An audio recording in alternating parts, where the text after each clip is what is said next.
الحمد للہ وکفا والصلاة والسلام علی عباده الذین اصطفى خصوصاً علی افضلہم وخاتم النبیین محمد الامین وعلی آلہ وصحبہ اجمعین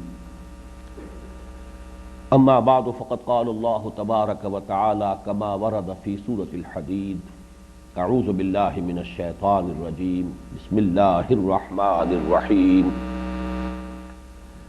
آمنوا باللہ ورسولہ وانفقوا مما جعلکم مستخلفین فیہ فالذین آمنوا منکم وانفقوا لهم اجر کبیر وما لکم لا تؤمنون باللہ والرسول یدعوکم لتؤمنوا بربکم وقد اخذ میثاقکم ان کنتم مؤمنین هو الذي ينزل على عبده آيات بينات ليخرجكم من الظلمات إلى النور وإن الله بكم لرؤوف رحيم وما لكم ألا تنفقوا في سبيل الله ولله ميراث السماوات والأرض لا يستوي منكم من أنفق من قبل الفتح وقاتل اولئک اعظم درجة من الذین انفقوا من بعد وقاتلوا وکلا وعد اللہ الحسنى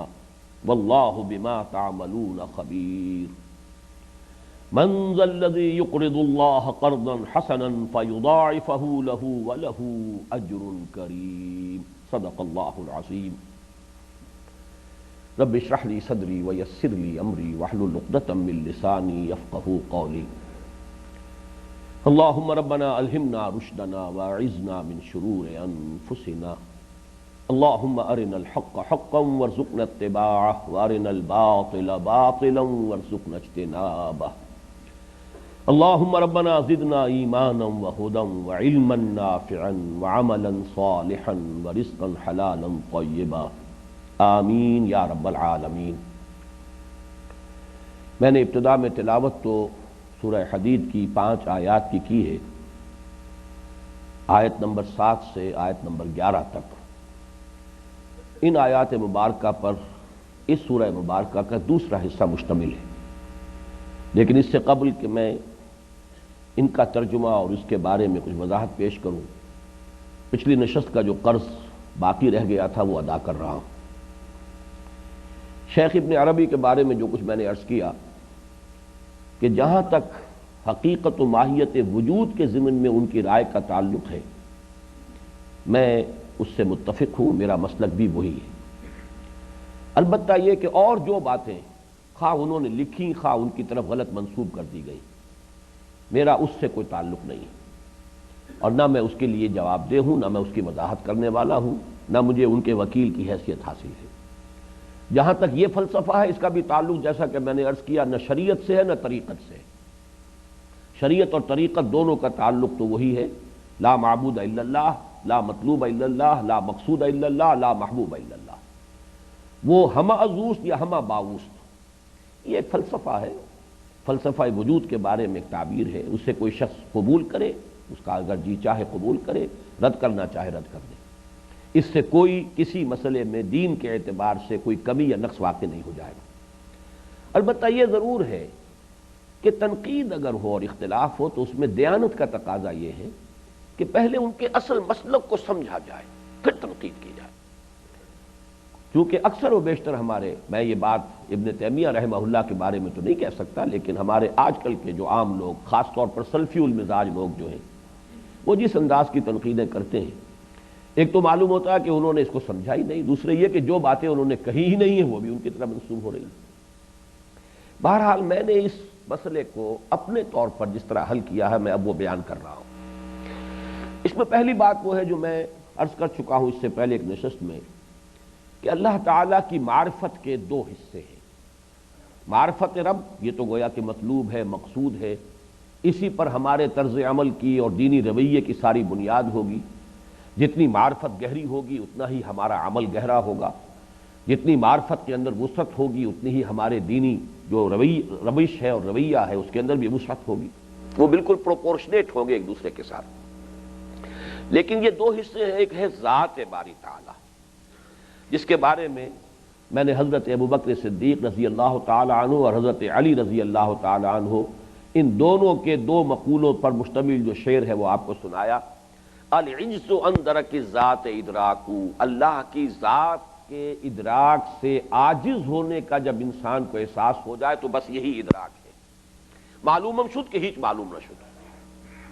اور حضرت علی نے اس پر گرا لگائی والبحث عن کنہ الذات اشراکو، اللہ کی ذات کی کنہ کے اندر کھود کرید کرو گے تو لازماً شرک میں مبتلا ہو جاؤ گے.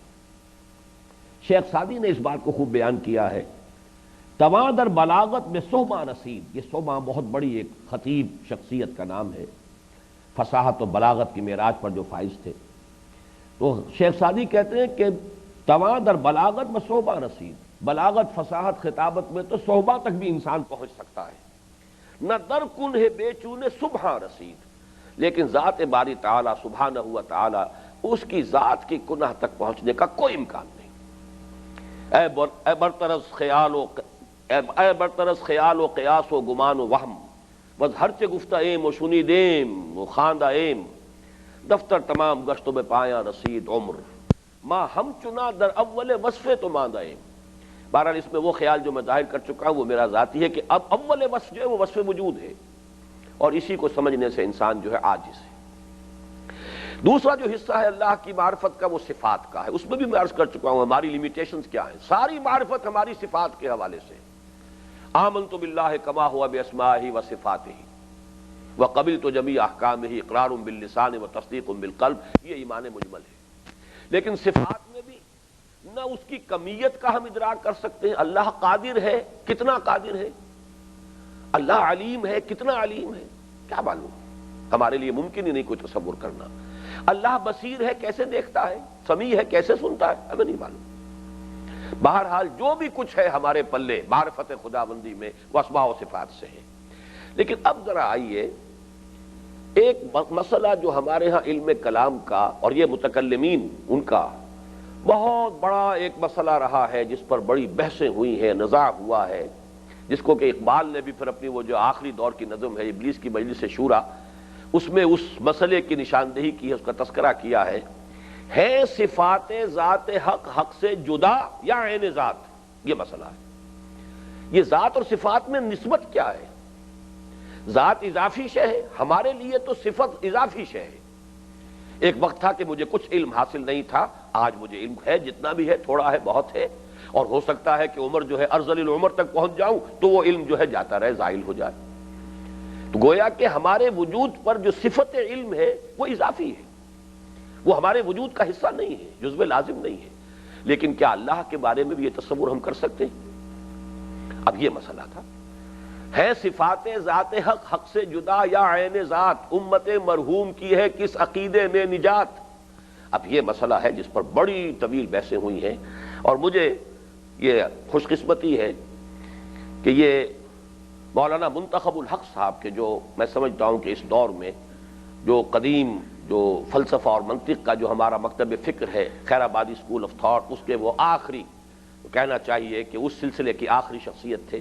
ان سے استفادے کا موقع ملا جب میں نے ایم اے اسلامیات کیا تھا کراچی یونیورسٹی سے، اور وہاں یہ مسئلہ سمجھ میں آیا. اب ظاہر بات ہے کہ میں یہاں اس مسئلے کو بیان نہیں کر رہا، لیکن اس کا جو حل ہے سب کے نزدیک متفق علیہ وہ کیا ہے؟ لا عین ولا غیر. اللہ کی صفات نہ اس کی ذات کا عین ہے نہ غیر ہے. سمجھ میں آئے تب بھی ماننا پڑتا ہے، نہ آئے تب بھی ماننا پڑتا ہے. عین مانیں گے تو بھی اس سے بہت سی چیزیں ایسی لازم آ جائیں گی جن کو نہیں تسلیم کیا جا سکتا. غیر مانیں گے تب بھی ایسی بہت سی چیزیں لازم آ جائیں گی جن کو اللہ کے بارے میں جن کے بارے میں گمان بھی نہیں کیا جا سکتا. لا عین ولا غیر. اور لا عین ولا غیر کو آپ یہ بھی کہہ سکتے ہیں لا عین تو اس کا مطلب ہے ایک اعتبار سے وہ غیر ہے، اور لا غیر تو ایک اعتبار سے وہ عین ہے. من وجہ عین ومن وجہ آخر غیر. یہ گویا کہ دوسرا مقدمہ ہوا. اب آئیے تیسری بات کی طرف، یہاں سے مسئلہ حل ہو جائے گا. ہر شخص جانتا ہے یہاں سے وہ الجبرے کا حساب شروع ہو رہا ہے. یہ سلسلہ کون و مکان، یہ کائنات اللہ کے امر کن کا ظہور ہے.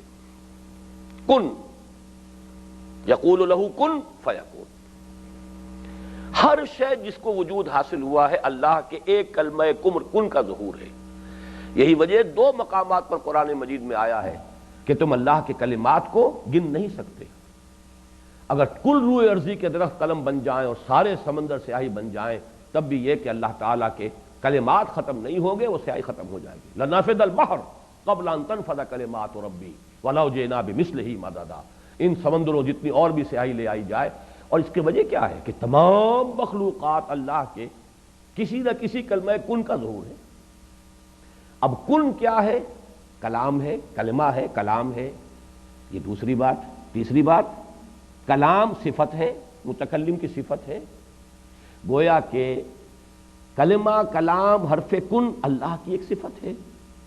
اور صفت کے بارے میں متکلمین کا متفق علیہ فیصلہ یہ ہے کہ لا عین ولا غیر. گویا کہ منطقی نتیجہ برآمد ہوتا ہے یہ کائنات نہ اللہ کا عین ہے نہ اللہ کا غیر ہے. اور یہی بات ہے جو شیخ ابن عربی کہہ رہے ہیں لا عین ولا غیر. اس کا نتیجہ کیا نکلتا ہے؟ من وجہ عین ومن وجہ آخر غیر. ایک اعتبار سے یہ عین ہے، ماہیت وجود، ایسنشل بینگ، اس میں اتحاد ہے، ایک ہی ہے. لیکن جہاں پر بھی ڈیفینیشن آ جائے گی، ایسنشلی وجود ایک ہے، ڈیفینٹ وجود جو ہے مختلف چیزوں کا وہ اللہ کا غیر ہے. بس اس بات کو اگر سامنے رکھا جائے یہی مسلک ہے شیخ ابن عربی کا اور یہی توجیہ میری ہے اس مسلک کی. آخری بات یہ ہے کہ واللہ عالم. پھر میں عرض کر رہا ہوں کہ یہ مسئلہ میں اس کو بیان کر دیا کرتا ہوں، حالانکہ میں سمجھتا ہوں کہ بہت سے حضرات کا شاید یہ ذوق نہ ہو، لیکن اس لیے کرتا ہوں کہ سوء ظن نہ رہے اپنے ان بزرگوں اور اسلاف کے بارے میں جو وحدت الوجود کے قائل ہیں. اس سے ہمیں اپنے آپ کو بچا لینا چاہیے، اس لیے کہ یہ بہت بڑی محرومی ہو جاتی ہے. اختلاف کا حق ہر شخص کو حاصل ہے، ہر شخص سے اختلاف کا حق ہر شخص کو حاصل ہے. یہاں تک کہ آراء کی حد تک ہم صحابہ سے بھی اختلاف کر سکتے ہیں. کسی شخص کی رائے ہو سکتی ہے کہ حضرت عمر رضی اللہ تعالیٰ عنہ اس وقت یہ نہ کرتے یوں کرتے تو بہتر ہو جاتا، رائے رکھ سکتا ہے. اس لیے کہ ہمارے نزدیک جو عصمت ہے وہ خاصہ نبوت ہے، اور عصمت جو ہے وہ ختم ہو چکی نبوت کے خاتمے کے ساتھ. اب کوئی بھی معصوم نہیں. البتہ یہ کہ آپ کی رائے ہو سکتی ہے. اس حوالے سے بہرحال جو بھی کچھ میری رائے تھی وہ میں نے بیان کر دی. اب آئیے اس سورہ مبارکہ کے دوسرے حصے کی طرف. یہ ہے جیسا کہ میں نے کل عرض کیا تھا، یہ ہے اس کا عملی پہلو. میں یہ چاہتا ہوں کہ وہ آیات جو میں نے پہلے تلاوت کی ہیں، بجائے اس کے کہ ہم ایک ایک لفظ کا جو ہے اس کی تشریح شروع کریں، پہلے ان 5 آیات کا ایک رواں ترجمہ جو ہے وہ سامنے آ جائے. اس لیے کہ یہ آیات 5، بلکہ واقعہ یہ ہے کہ پہلی ہی آیت بڑی عظمت کی حامل ہے، اور ان 5 کو ایک کل کی حیثیت سے سامنے رکھیں گے تو جہاں ایک طرف فصاحت اور بلاغت کی معراج ہے، وہیں جامعیت اور اس کے ساتھ ترتیب اور توازن کی بھی انتہا ہے جو آپ کو ان 5 آیات میں ملے گی. رواں ترجمہ یوں ہوگا: آمنوا باللہ ورسولہ، ایمان لاؤ اللہ پر اور اس کے رسول پر، یا ایمان رکھو اللہ پر اور اس کے رسول پر. وانفقوا مما جعلکم مستخلفین فیہ، اور خرچ کر دو، کھپا دو، لگا دو ان سب چیزوں میں سے جن کے اندر اس نے تمہیں خلیفہ بنایا ہے، خلافت عطا کی ہے. فالذین آمنوا منکم، اب 2 تقاضے آئے، آمنوا باللہ ورسولہ وانفقوا مما جعلکم مستخلفین فیہ. فالذین آمنوا منکم وانفقوا لہم اجر کبیر. جو یہ 2 تقاضے پورے کر دیں تو جو لوگ تم میں سے ایمان لے آئیں اور انفاق کا حق ادا کر دیں ان کے لیے بہت بڑا اجر ہے. ایک آیت میں جامعیت کے ساتھ دین کے جملہ تقاضوں کو 2 الفاظ میں بیان کر دیا. اب ایک ایک پر 2 آیتیں آ رہی ہیں. یہ ہے ترتیب اور توازن. ایک ایک آیت میں ذرا سرزنش کا انداز ہے، ڈانٹ ڈپٹ کا انداز ہے، ملامت کا انداز ہے، زجر کا انداز ہے، اور ایک ایک آیت میں ترغیب ہے، تشویق ہے. فرمایا وما لکم لا تؤمنون باللہ، تمہیں کیا ہو گیا، کیوں نہیں ایمان رکھتے اللہ پر. والرسول یدعوکم لتؤمنوا بربکم، درا حال ہے کہ رسول تمہیں بلا رہے ہیں، دعوت دے رہے ہیں کہ ایمان رکھو اپنے رب پر. وقد اخذ میثاقکم ان کنتم مؤمنین، اور وہ تم سے عہد اور قول و قرار لے چکا ہے اگر تم مومن ہو، اگر تم تسلیم کرتے ہو. یہ ایک آیت میں تو گویا کہ زجر، ملامت ایک طرح کی تنبیہ، سرزنش، اس کے بعد تشویق، ترغیب. اگر تمہیں واقعتاً اگر تمہیں جھانکنا نصیب ہو جائے اپنے باطن میں، اپنے دلوں کو ٹٹولنے کی سعادت حاصل ہو جائے اور محسوس ہو کہ نہیں ہے ایمان، واقعتاً نہیں ہے، میں کس فریب میں مبتلا تھا کہ ایمان ہے، ایمان نہیں ہے، خانہ دل خالی ہے، تو بھی گھبراؤ نہیں.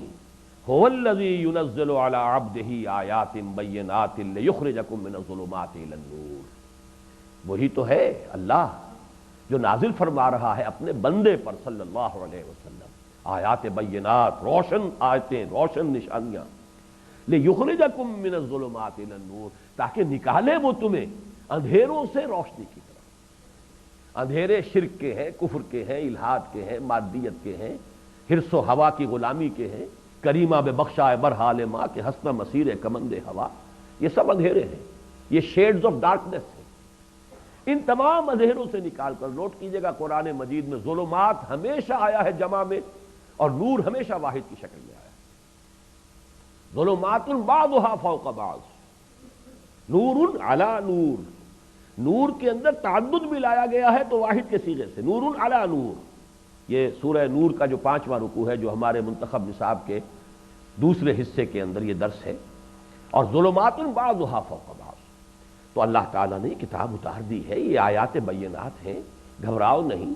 یہ آیات تمہیں اندھیروں سے، ہر طرح کے اندھیروں سے، تمام ظلمات سے، تمام شیڈز آف ڈارکنیس سے نکال کر روشنی میں لے آئیں گی. وَإِنَّ اللَّهَ بِكُمْ لَرَؤُوفٌ رَحِيمٌ. اور اللہ تو تمہارے ساتھ بڑا رؤوف ہے، بہت مہربان ہے، تمہارا خیر خواہ ہے، تم پر رحم فرمانے والا ہے. اس کی شان جو ہے وہ رحیم اور غفور کی ہے، اور اس کی شان رؤوف کی ہے. تو یہ دو آیتیں ہو گئی. پہلی آیت میں دو تقاضے، آمنوا باللہ ورسولہ وانفقوا مما جعلکم مستخلفین فیہ.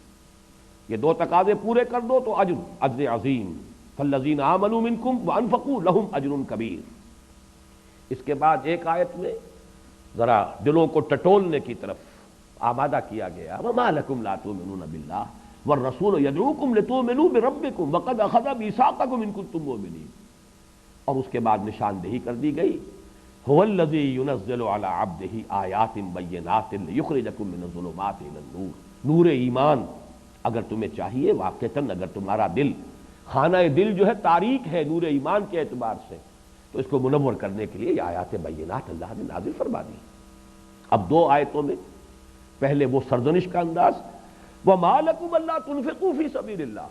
اور تمہیں کیا ہو گیا ہے اللہ کی راہ میں خرچ نہیں کرتے؟ یہ بخل یہ تم پر کیوں طاری ہو گیا ہے؟ یہ سینت سینت کر رکھنے کی کیوں روش ہو گئی ہے؟ وَمَا لَكُمْ أَلَّا تُنْفِقُوا فِي سَبِيلِ اللَّهِ، وہی انداز. اسی لیے میں نے عرض کیا تھا کہ یہ آیات 5 انتہائی جامع بھی ہیں، پھر ان میں ترتیب اور توازن. واقعہ یہ ہے کہ اس کی کوئی دوسری نظیر میرے علم کی حد تک قرآن مجید میں نہیں ہے.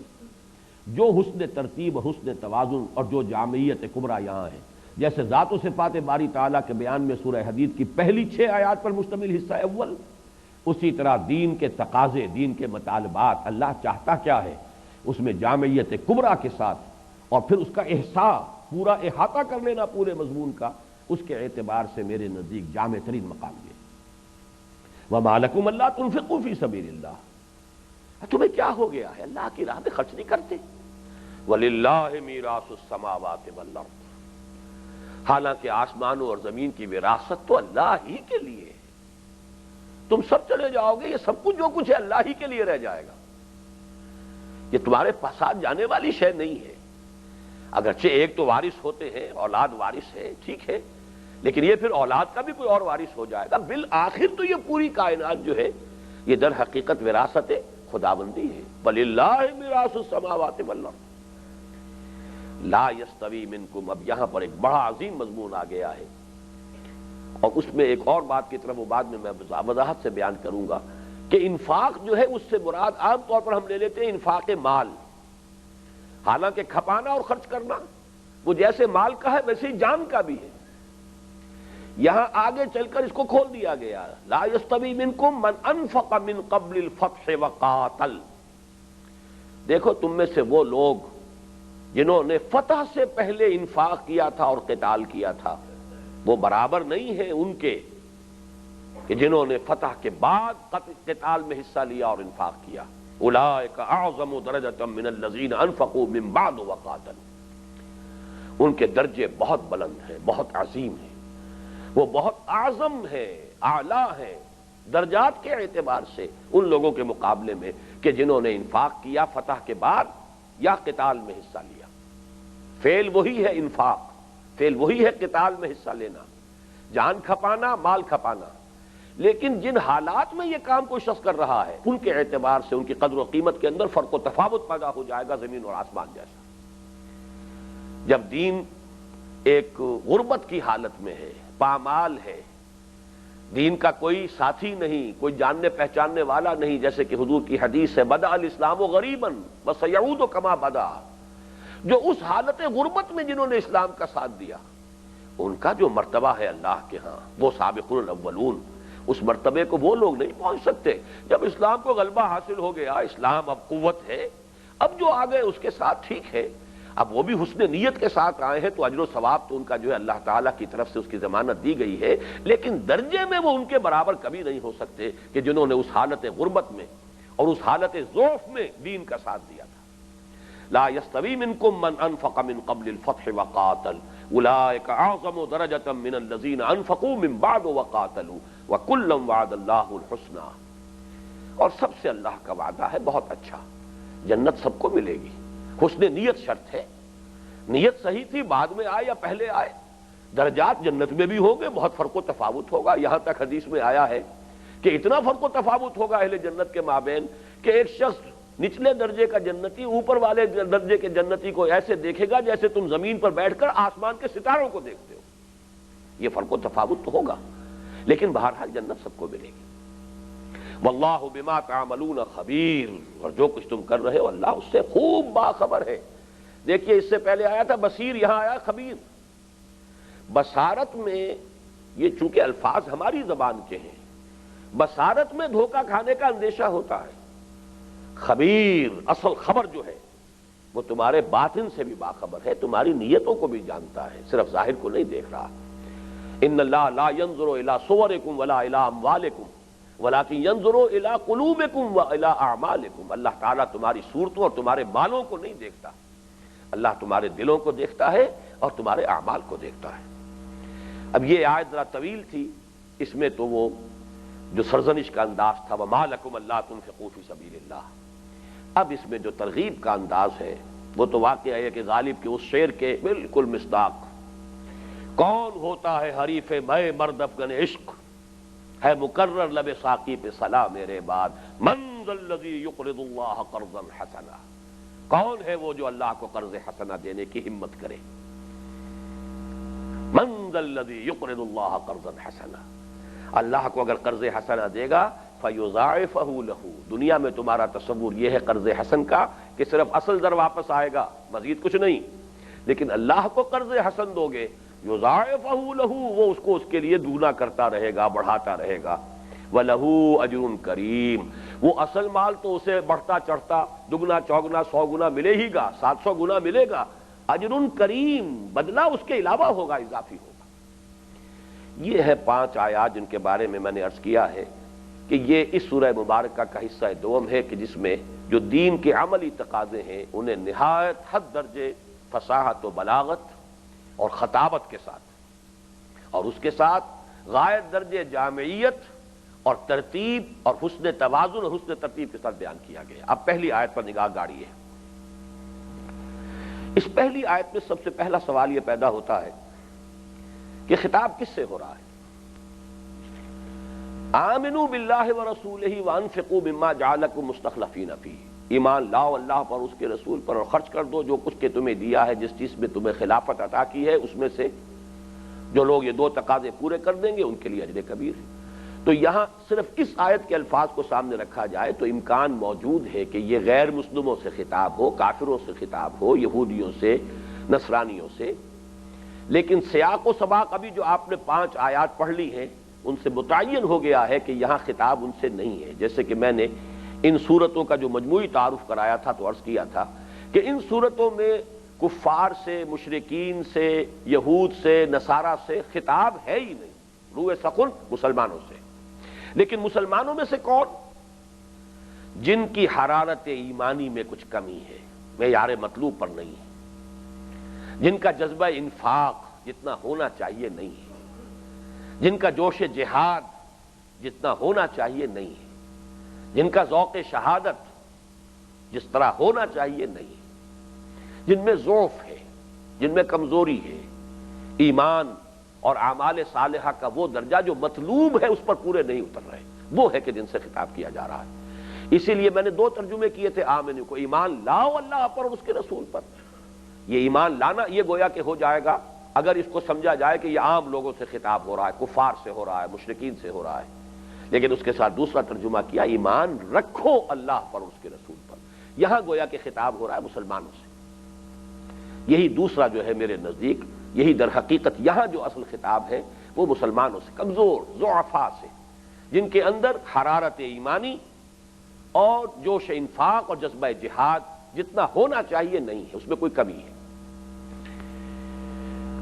پھر اس میں یہ نوٹ کیجئے کہ جو آیات یہاں قرآن مجید کے درس میں آتی رہی ہیں، ذرا ان کو ذہن میں تازہ کر لیجئے کہ اس کی ہم مضمون آیتیں کون سی ہیں قرآن میں۔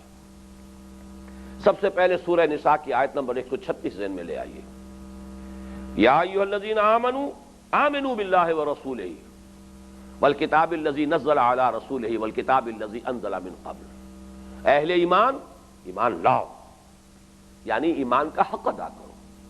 اے ماننے والو یا ماننے کا دعویٰ کرنے والو، ویسے مانو جیسے کہ ماننے کا حق ہے۔ یا ایھا الذین آمنوا آمنوا باللہ ورسولہ والکتاب الذی نزل علی رسولہ والکتاب الذی انزل من قبل۔ اے ایمان کے دعوے دارو، ایمان لاؤ اور ایمان رکھو پختہ، اللہ پر بھی، اس کے رسول پر بھی، اس کتاب پر بھی جو اس نے اپنے رسول پر نازل فرمائی صلی اللہ علیہ وسلم، اور اس کتاب پر بھی جو اس نے پہلے نازل فرمائی تھی۔ اس طرح سورہ صف کی دو آیتیں، یہ ہمارے اس منتخب نصاب کے چوتھے حصے کا مرکزی درس تھا۔ یا ایھا الذین آمنوا هل ادلکم علی تجارۃ تنجیکم من عذاب علیم تؤمنون باللہ ورسولہ وتجاہدون فی سبیل اللہ باموالکم وانفسکم ذالکم خیر لکم ان کنتم تعلمون۔ اہل ایمان، کیا تمہیں وہ تجارت بتاؤں، اس سودے کی طرف، اس کاروبار کی طرف رہنمائی کروں جو تمہیں دردناک عذاب سے نجات دلا دے؟ اور وہ یہ ہے کہ ایمان رکھو یا ایمان لاؤ اللہ پر اور اس کے رسول پر، اور جہاد کرو اس کی راہ میں اپنی جان اور مال کے ساتھ، یہی تمہارے لیے بہتر ہے اگر تم سمجھو۔ گویا کہ مخاطب بھی وہی ہے جو جن کو کہا گیا یا ایھا الذین آمنوا، اور کہا بھی جا رہا ایمان لاؤ۔ تیسرا مقام جہاں یہ مضمون بہت کلیئر ہو جاتا ہے وہ سورہ حجرات کی آیات 14 اور 15۔ یہ ہمارے منتخب نصاب کے تیسرے حصے کی آخری سورت تھی۔ قالت الاعراب آمنا قل لم تؤمنوا ولكن قولوا اسلمنا ولما يدخل الايمان في قلوبكم۔ یہ بدو کہہ رہے ہیں ہم ایمان لے آئے، نبی ان سے کہہ دیجئے تم ایمان ہرگز نہیں لائے ہو، یوں کہو کہ ہم مسلمان ہو گئے، ہم اسلام لے آئے، ہم نے اطاعت قبول کر لی۔ وَلَمَّا يَدْخُلِ الْإِيمَانُ فِي قُلُوبِكُمْ، ابھی تک ایمان تمہارے دلوں میں داخل نہیں ہوا۔ اور وہ حقیقی ایمان جو اللہ کے ہاں ریکگنائزڈ ہوگا، جس کو کہ تسلیم کیا جائے گا، وہ کیا ہے؟ مومن کون ہے؟ اگلی آیت میں اس کی ڈیفینیشن آ گئی، انما المؤمنون الذین آمنوا باللہ ورسولہ ثم لم یرتابوا وجاہدوا باموالہم وانفسہم فی سبیل اللہ۔ حقیقی مومن تو صرف وہ ہیں جو ایمان لائے اللہ پر، اس کے رسول پر، پھر شک میں ہرگز نہیں پڑے، یقین کی کیفیت حاصل ہو گئی۔ یقین پیدا کرے ناداں، یقین سے ہاتھ آتی ہے وہ درویشی کے جس کے سامنے جھکتی ہے مغفوری، وہ یقین۔ اور دوسرا عمل میں جہاد، وجاہدوا باموالہم وانفسہم فی سبیل اللہ، اور انہوں نے جہاد کیا اللہ کی راہ میں اپنے مالوں کے ساتھ بھی، اپنی جانوں کے ساتھ بھی۔ اولئک ھم الصادقون، سچے مومن صرف وہ ہیں۔ تو یہاں در حقیقت اس ایمان کا ذکر ہے، آمنوا باللہ ورسولہ، ایمان لاؤ اللہ پر اور اس کے رسول پر جیسا کہ ایمان کا حق ہے۔ اب اس کے بعد دوسرا تقاضا، وانفقوا مما جعلکم مستخلفین فیہ، خرچ کر دو، کھپا دو۔ یہاں دیکھیے چونکہ اس ایک آیت میں بہت مختصر الفاظ میں بات آ رہی ہے، نہ تو انفاق کے ساتھ فی سبیل اللہ کا لفظ آیا، آخر انفاق کسی مقصد کے لیے ہوتا ہے نا، تو اصل تو انفاق فی سبیل اللہ ہے، اس کو پھر اگلی آیت میں جا کر کھول دیا گیا، وما لکم الا تنفقوا فی سبیل اللہ، گویا کہ یہاں مراد انفاق ہے فی سبیل اللہ۔ وَأَنفِقُوا، اور پھر نہ ہی یہ عام طور پر جو ہے انفاق کا ذہن میں تصور یہی آتا ہے کہ صرف مال خرچ کرنا، حالانکہ واقعہ یہ ہے، اس کی بحث ہو چکی ہے سورہ منافقون کے درس کے ضمن میں، کہ اصل میں نفقہ ینفقو جب ثلاثی مجرد سے آتا ہے تو اس کے کیا معنی؟ کسی چیز کا ختم ہو جانا، کھپ جانا، صرف ہو جانا، اور یہ سب کے لیے آتا ہے، جانداروں کے لیے بھی، بے جانوں کے لیے بھی۔ چنانچہ عرب کہتے ہیں نفقت الدراہم، درہم ختم ہو گئے، پیسے ختم ہو گئے، پیسے مک گئے۔ اور نفق الفرس، گھوڑا مر گیا، گھوڑا ختم ہو گیا۔ اسی لیے اس حدیث میں طویل جو حضرت معاذ ابن جبل سے ہے رضی اللہ تعالیٰ عنہ، جس میں کہ حضور نے پھر جہاد کی جو ہے فضیلت بیان کی ہے کہ کسی شخص کے اعمال صالحہ کے پلڑے کے اندر اس سے بڑھ کر وزن کسی اور شے کا نہیں ہوگا کہ وہ گھوڑا یا وہ سواری جو اس کی اللہ کی راہ میں جہاد کرتی ہوئی کام آ گئی۔ وہاں بھی لفظ آیا ینفقو، وہ سواری یا وہ گھوڑا کہ جو اللہ کی راہ میں خرچ ہو گیا، کھپ گیا، صرف ہو گیا، گویا کہ بے جان اور جاندار دونوں کے لیے۔ تو یہاں پر انفاق مال اور انفاق نفس دونوں مراد ہیں۔ انفاق نفس کی بلند ترین منزل قتال ہے، جنگ۔ ایک تو انفاق نفس یہ ہے کہ آپ اپنی صلاحیت، اپنی قوت، اپنی محنت، اپنا وقت صرف کر رہے ہیں۔ ایک انفاق مال ہے، پیسہ خرچ کیا ہے، جو وسائل ہیں اللہ نے آپ کو دیے ہیں مالی، وہ آپ اللہ کی راہ میں صرف کر رہے ہیں۔ لیکن یہ کہ ان دونوں کے اوپر جو ہے اس لفظ انفاق کا اطلاق ہوگا، اور انفاق جان جو ہے اس کی بلند ترین منزل قتال ہے، جبکہ جان ہتھیلی پر رکھ کر میدان جنگ میں انسان حاضر ہو جائے۔ جو جنگ میں جاتا ہے موت کا رسک لے کر جاتا ہے، لوٹ آیا تو گویا کہ ایک طرح کی نئی زندگی ہے، ورنہ جو بھی جنگ میں جا رہا ہے وہ اصل میں تو اپنی جان کی بازی لگانے کا فیصلہ کر کے گیا ہے۔ یہ وجہ ہے کہ اگلی آیت میں اس انفاق کو کھول دیا گیا، وَمَا لَكُمْ أَلَّا تُنْفِقُوا فِي سَبِيلِ اللَّهِ وَلِلَّهِ مِيرَاثُ السَّمَاوَاتِ وَالْأَرْضِ لَا يَسْتَوِي مِنْكُمْ مَنْ أَنْفَقَ مِنْ قَبْلِ الْفَتْحِ وَقَاتَلَ، برابر نہیں ہے تم میں سے وہ لوگ جنہوں نے فتح سے قبل جو ہے انفاق کیا یا قتال کیا۔ انفاق مال کے لیے، قتال جو ہے بذل نفس کے لیے۔ اور یہی وجہ، اس کو نوٹ کر لیجئے کہ ہم نے تنظیم اسلامی کے لیے، اس میں شمولیت کے لیے جو عہد نامہ جو ہم نے معین کیا ہے، اس کے پہلے حصے میں تو کلمہ شہادت ہے، استغفار ہے، توبہ ہے۔ یہ ہر مسلمان ہر وقت کرتا ہے، کرنا چاہیے، اس کا کوئی خصوصیت تنظیم اسلامی کے ساتھ نہیں یا کسی جماعت کے ساتھ نہیں۔ دوسرے حصے میں اللہ سے ایک عہد ہے، وہ بھی تنظیم سے عہد نہیں ہے، نہ مجھ سے کوئی معاہدہ، وہ تو اللہ سے عہد ہے، اس لیے کہ یہ بیع و شرع تو اللہ اور بندے کے درمیان ہے۔ ان اللہ اشتری من المؤمنین انفسهم واموالهم بان لهم الجنہ، اللہ نے خرید لیے ہیں اہل ایمان سے ان کے مال بھی، ان کی جانیں بھی، جنت کے عوض۔ یہ بیع و شرع اللہ اور بندے کے درمیان ہے۔ اس لیے دوسرا حصہ یہ ہے، انی اعاہد اللہ، میں اللہ سے عہد کرتا ہوں، کس بات کا؟ ان اہجر کل ما یکرہہ، کہ ہر اس چیز کو چھوڑ دوں گا جو اسے ناپسند ہے۔ نمبر 2، وَأُجَاهِدَ فِي سَبِيلِهِ جُهْدَ اسْتِطَاعَتِي، اور اس کی راہ میں جہاد کروں گا اپنی امکان بھر، مقدور بھر، استطاعت کی حد تک۔ اور اس کا مطلب کیا ہے؟ وَأُنْفِقَ مَالِي وَأَبْذُلَ نَفْسِي لِإِقَامَةِ دِينِهِ وَإِعْلَاءِ كَلِمَتِهِ، اپنا مال بھی خرچ کروں گا، اپنی جان بھی کھپاؤں گا اس کے دین کو قائم کرنے کے لیے اور اس کے کلمے کی سربلندی کے لیے۔ وَلِأَجْلِ ذَلِكَ، اس مقصد کے لیے تنظیم میں شمولیت اختیار ہو رہی ہے، ورنہ یہ عہد معاہدہ، یہ قول و قرار، یہ میثاق، یہ جو سودا ہے، یہ بیع و شرع ہے، یہ تو ہر مسلمان کی، ہر بندہ مومن کی، اگر وہ حقیقتاً مومن ہے، اللہ کے ساتھ ہونا چاہیے، اگر نہیں ہے تو یہ ہماری محرومی ہے۔ آمنوا باللہ ورسولہ وانفقوا مما جعلکم مستخلفین فیہ، ابھی تک جو میں نے انفقوا کی وضاحت کی ہے اس سے یہ بات اور واضح ہو گئی کہ بات ایک ہی ہے جو کہی جا رہی ہے، تجاہدون فی سبیل اللہ باموالکم وانفسکم، جہاد کرو اللہ کی راہ میں اپنے مالوں سے بھی، اپنے جانوں سے بھی۔ اور انفقوا فی سبیل اللہ اموالکم وانفسکم، خرچ کر دو، کھپا دو اللہ کی راہ میں اپنے مال بھی اور اپنی جانیں بھی۔ بذل نفس کا لفظ تو ہمارے ہاں مستعمل بھی ہے، عام طور پر عرف عام میں انفاق کا اطلاق نہیں ہوتا، لیکن اس آیت کے اندر اس مقام پر اس بات کی پوری وضاحت ہو گئی کہ جب بات مجمل کہی گئی ہے تو لفظ انفاق آیا صرف، جب اس کی تفصیل ہوئی ہے اگلی آیت میں جا کر تو انفاق فی سبیل اللہ کا لفظ بھی آیا، اور پھر اس کے ساتھ ہی قتال کا لفظ بھی آ گیا کہ انفاق مال بھی اور بذل نفس بھی، اور بذل نفس کی آخری منزل میدان جنگ میں نقد جان ہتھیلی پر رکھ کر حاضر ہو جانا۔ اب تیسری بات نوٹ کیجئے اس آیت میں،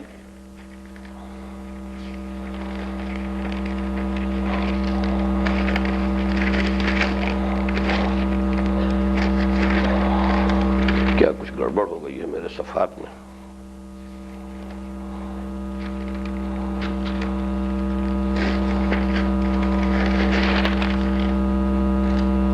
یہ جو مما کا لفظ آیا، انفقوا مما جعلکم مستخلفین فیہ، اب من جو ہے مما بنا ہے من اور ما دو کو جمع کر کے. من جو ہے من تبعیضیہ ہے، اس میں کوئی شک نہیں. اللہ یہ نہیں چاہتا کہ سارا مال لگا دو، اللہ یہ نہیں چاہتا کہ اپنے جسم و جان کی ساری قوتیں اور صلاحیتیں صرف ہماری راہ کے اندر لگا دو، بلکہ اس میں سے تبعیضیہ ہے من مما، جن جن چیزوں میں ہم نے تمہیں استخلاف عطا کیا ہے اس میں سے لگاؤ ہماری راہ میں. اب یہاں سوال پیدا ہوتا ہے کہ کتنا؟ اس کتنے کا جواب ہے جو قرآن مجید میں سورہ بقرہ میں آ چکا ہے. یسألونک ماذا ینفقون قل العفو. اے نبی یہ آپ سے پوچھتے کتنا خرچ کریں، کہہ دیجئے جو بھی تمہاری ضرورت سے زائد ہو. اس کو میں چاہتا ہوں کہ ذرا اچھی طرح آج سمجھ لیجئے. بندہ مومن اگر اس تقاضے کو واقعتاً کما حقہ ادا کرنا چاہے، پہلے اپنی نیتوں کو صاف کیجئے، خالص کیجئے کہ واقعتاً جو بات سامنے آئے گی دل گواہی دے گا کہ صحیح ہے تو قبول کریں گے. میرے نزدیک اس میں یہ من تبعیضیہ در حقیقت اس بات کو واضح کر رہا ہے کہ بندہ مومن کا کام یہ ہے اپنے مال اور اپنی جان، اپنی صلاحیت، اپنی قوتیں، اپنے اوقات، اپنی ذہانت، اپنی فطانت میں سے صرف اتنا حصہ جو ہے اپنے اور اپنے اہل و عیال کے لیے وقف کرے جو انہیں مینٹین کرنے کے لیے لازم ہو، جس کو آپ سبسسٹنس لیول کہتے ہیں. اور وہ بھی اس لیے کہ زندہ رہنا ہے تاکہ ہم کام جاری رکھ سکیں. زندگی کو برقرار رکھنا زندگی برائے زندگی نہیں ہے، یہ کوئی اپنی جگہ پر مقصود و مطلوب نہیں ہے. مقصود و مطلوب تو اللہ ہے، لا مقصود الا اللہ لا مطلوب الا اللہ. لیکن زندگی کو برقرار رکھنا ہے کہ یہ اللہ کی عطا کردہ ایک نعمت ہے، اور اس لیے برقرار رکھنا ہے تاکہ اللہ کی راہ میں یہ جد و جہد، یہ محنت، یہ انفاق، یہ اللہ تعالیٰ کی حکومت، لہو ملک السماوات والارض، اللہ کے لیے ہے آسمانوں اور زمین کی بادشاہی، اسے بالفعل قائم کرنے کے لیے مسلسل جد و جہد ہو سکے. یہاں اس کو جمع کرنا جو ہے، جو بھی ضرورت سے زائد ہے اس کو جمع کرنا، یہی در حقیقت میں اس اعتبار سے جو سائی عبدالرزاق صاحب کا قول سناتا رہا ہوں کہ جو دم غافل سو دم کافر، یہی جمع کرنا یہاں پر یہی کفر ہے، یہی ضلالت ہے. یہی وجہ ہے کہ مکی قرآن میں سورۃ ہمزہ ویل لکل ہمزۃ لمزہ الذی جمع مالا وعددہ یحسب ان مالہ اخلدہ، یہ ایک پوری ذہنیت ہے، ایک پوری انسانی شخصیت کا ہیولہ ہے جو بیان کیا جا رہا ہے. تباہی ہے، ہلاکت ہے، بربادی ہے، ویل ہے ان لوگوں کے لیے جو ایک طرف اس اخلاقی پستی میں مبتلا ہے، لوگوں کی عیب چینی کرتے ہیں، عیب جوئی کرتے ہیں، طنز و طعن کا کام کرتے ہیں، اور مال جمع کرتے ہیں، گنتے رہتے ہیں اپنی مالی حیثیت کا جائزہ، ابھی اب اور کتنا اضافہ ہو گیا ہے، آج کی بیلنس شیٹ کیا ہے، آج ہمارے پاس کیا تھا، اس سال کیا ہو گیا، کتنے کچھ ایسٹس بڑھ گئے. یحسب ان مالہ اخلدہ، ان کے دل کی کلی کھلتی ہے اسی سے. وہ یوں محسوس کرتے ہیں کہ شاید اسی مال کے بدولت انہیں خلود اور دوام حاصل ہو جائے گا. یہ ہے وہ ذہنیت الذی جمع مالا وعددہ. اور اسی کا اب مدنی قرآن میں یوں سمجھیے، یہ تو مکی قرآن بلکہ بڑی شروع کی صورتیں ہیں، یہ سورہ ہمزہ بڑی ابتدائی اور انتہائی جو ہے زمانے کی صورت جو ہے آخری، وہ سورہ توبہ ہے، جس کی آیت ہم ابھی حال ہی تھوڑا عرصہ ہوا کہ پڑھ چکے ہیں. سورہ توبہ کی آیت نمبر 34 میں ہے والذین یکنزون الذھب والفضة ولا ينفقونها فی سبیل اللہ فبشرهم بعذاب الیم. جو لوگ یہ مال جمع کرتے ہیں، سونا اور چاندی، اسے کنز بنا رہے ہیں، اللہ کی راہ میں خرچ نہیں کر رہے، اے نبی انہیں بشارت دے دیجیے. طنز دیکھیے، یہاں بشارت دے دیجیے دردناک عذاب کی. قرآن مجید میں بھی طنز ہے، فبشرہم، انذرہم نہیں، خبردار کر دیجئے، وارننگ دے دیجئے نہیں، فبشرہم بعذاب، انہیں بشارت دے دیجئے. یہی مال ہے جو تپا تپا کر تمہارے ماتھوں پر اور تمہارے چہروں پر اور تمہاری پیٹھوں پر اور پہلوؤں کو داغا جائے. یہ ہے اصل میں مما کو من تبعیضیہ سمجھ کر آسانی سے نہیں گزر جانا چاہیے. کتنا؟ یسألونک ماذا ینفقون قل اللہ. ہاں آدمی کی ضروریات کتنی ہے کتنی نہیں ہے، یہ ہر شخص کو چھوڑ دیا ہے کہ وہ اپنا تعین خود کر لے.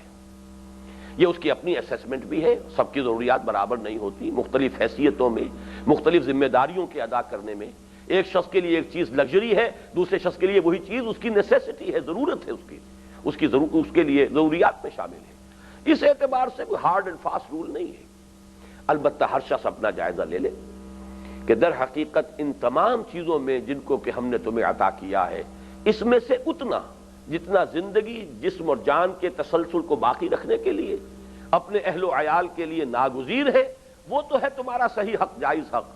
اس سے زائد جو کچھ ہے قل العفو، وہ جو اقبال نے کہا تھا کہ جو حرف قل العفو میں پوشیدہ تھی اب تک، اس دور میں شاید وہ حقیقت ہو نمودار۔ واقعہ یہ ہے کہ دین کی بہت سی باتوں کے اوپر بڑے گہرے اور دبیز پردے پڑ گئے۔ میں نے تو حال ہی میں وہ حضرت ابو ہریرہ کا قول بھی نقل کیا اپنے مضامین میں جو جنگ میں شائع ہو رہے ہیں، اور اس مرتبہ چونکہ پہلی مرتبہ مجھے یہ تحقیق کرنے کا موقع ملا کہ حضرت ابو ہریرہ کا تو انتقال سن 57 یا 58 یا زیادہ سے زیادہ سن 59 میں ہو چکا ہے۔ حضرت امیر معاویہ کا دور حکومت ہے، اس وقت بھی انقلاب حال اس درجے ہو چکا تھا کہ فرماتے ہیں کہ میں نے اللہ کے رسول سے علم کے 2 برتن حاصل کیے، ایک میں سے تو خوب عام کیا ہے، خوب پھیلایا ہے، لیکن دوسرے سے اگر میں پھیلانا شروع کر دوں تو میری یہ گردن کاٹ دی جائے گی۔ اس درجے انقلاب اس وقت آ چکا تھا، لوگوں کی ذہنیت، لوگوں کی سوچ کے اندر وہ تبدیلی آ چکی تھی۔ انہی حضرت ابو ہریرہ کا ایک اور واقعہ بھی ہے، دمشق کی جامع مسجد سے نکلے اور وہ ناک جو ہے صاف کرنے کی ضرورت ہوئی تو رومی کتان بہت قیمتی کپڑا ہوتا تھا، اس کا رومال نکالا اور ناک صاف کی اور پھینک دیا۔ اب دوبارہ اسے جیب میں رکھنا گوارا نہیں کیا، اور پھر خود ہی کہا اے ابو ہریرہ آج تمہارا حال یہ، تم رومی کتان کے کپڑے سے ناک صاف کر کے اسے پھینک رہے ہو۔ وہ دن بھی تھے جب تم پر فاقوں کی وجہ سے بے ہوشی طاری ہوتی تھی اور لوگ یہ سمجھتے تھے کہ شاید مرگی کا دورہ پڑا ہے تو تمہاری گردن کو الٹا دباتے تھے، آ کر پاؤں رکھتے تھے۔ وہ دن بھی تھے، اصحاب صفہ کا دور، ایک دور وہ تھا اور آج دور یہ ہے۔ اب ظاہر بات ہے کہ جب اس طریقے سے دنیا عام ہوئی ہے تو یہ دنیا تو پھر جو کچھ لے کر آتی، حضور نے فرمایا تھا للفقر اخشى علیکم، اے مسلمانوں مجھے تم پر فقر کی اور احتیاج کا مجھے کوئی خوف نہیں ہے۔ فقر میں، احتیاج میں تو اللہ یاد آتا ہے، اللہ کی طرف رجوع ہوتا ہے۔ مجھے اندیشہ ہے تو اس کا ہے کہ دنیا کے خزانے تمہارے پاؤں میں آئیں گے، تمہارے قدموں تلے دنیا آئے گی اور پھر تم اس دنیا کی وجہ سے ایک دوسرے کی گردنیں کاٹو گے۔ بہرحال ابھی ہم اس آیت کو مکمل نہیں کر پائے ہیں۔ آمنوا باللہ ورسولہ وانفقوا مما جعلکم مستخلفین فیہ، میں اس کی طرف تھوڑا سا اشارہ کر دوں کہ ہماری حیثیت یہاں کیا معین کی گئی۔ اپنی حیثیت کو پہچانیے۔ پہلے تو فرمایا تمہیں خلافت دی گئی ہے، مالک نہ سمجھ بیٹھنا اپنے آپ کو، نہ تم ملک ہو نہ مالک ہو، مالک حقیقی بھی اللہ اور ملک حقیقی بھی اللہ، یہ میں وضاحت کر چکا ہوں، یہ ایک ہی لفظ ہے اصل میں، اسی لیے مالک یوم الدین، ملک یوم الدین دونوں قرأتیں ہیں سورہ فاتحہ میں۔ بلکہ تمہیں خلافت دی گئی ہے، تم نائب ہو، تم کسٹوڈین ہو، تم امین ہو، تم اللہ کے حکم کی تنفیذ کرنے والے ہو۔ پہلے تو لفظ آیا خلافت کا استخلاف، پھر یہاں مفعول کا صیغہ آیا مجہول، مما جعلکم مستخلفین، یہ خلافت بھی تم نے خود حاصل نہیں کی ہے، اللہ نے تمہیں عطا کی ہے۔ یہ خلافت بھی عطائی ہے، تمہاری اپنی حاصل کردہ نہیں۔ مزید اس کو ڈائیلیوٹ کیا، مما جعلکم مستخلفین فی، تم مجعول ہو، پھر مفعول کا صیغہ آیا، یعنی یہ تو در حقیقت تمہاری کوئی حیثیت ہے ہی نہیں۔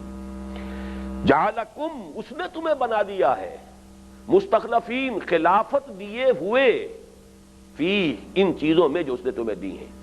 اس میں تمہارا جسم بھی ہے، تمہاری توانائی ہے، تمہاری ذہانت ہے، فطانت ہے، تمہاری دوربینی ہے، دور اندیشی ہے، تمہارا وقت ہے، تمہاری صحت ہے، تمہارے اندر جو بھی قوت کار ہے، تمہاری عمر ہے، خاص طور پر جو جوانی کا دور ہے، جیسا کہ اس حدیث میں آیا ہے کہ جو 5 سوال کیے جائیں گے، اس میں عمر کو 2 حصوں میں تقسیم کیا، عن عمرہ فیما افناہ وعن شبابہ فیما ابلاہ، جو عمر ہم نے دی تھی 60 70 80 برس کہاں گوائی، اور خاص طور پر جوانی کہاں گلائی، وعن شبابہ فیما ابلاہ، اس کا جواب دو، اس کا حساب دو۔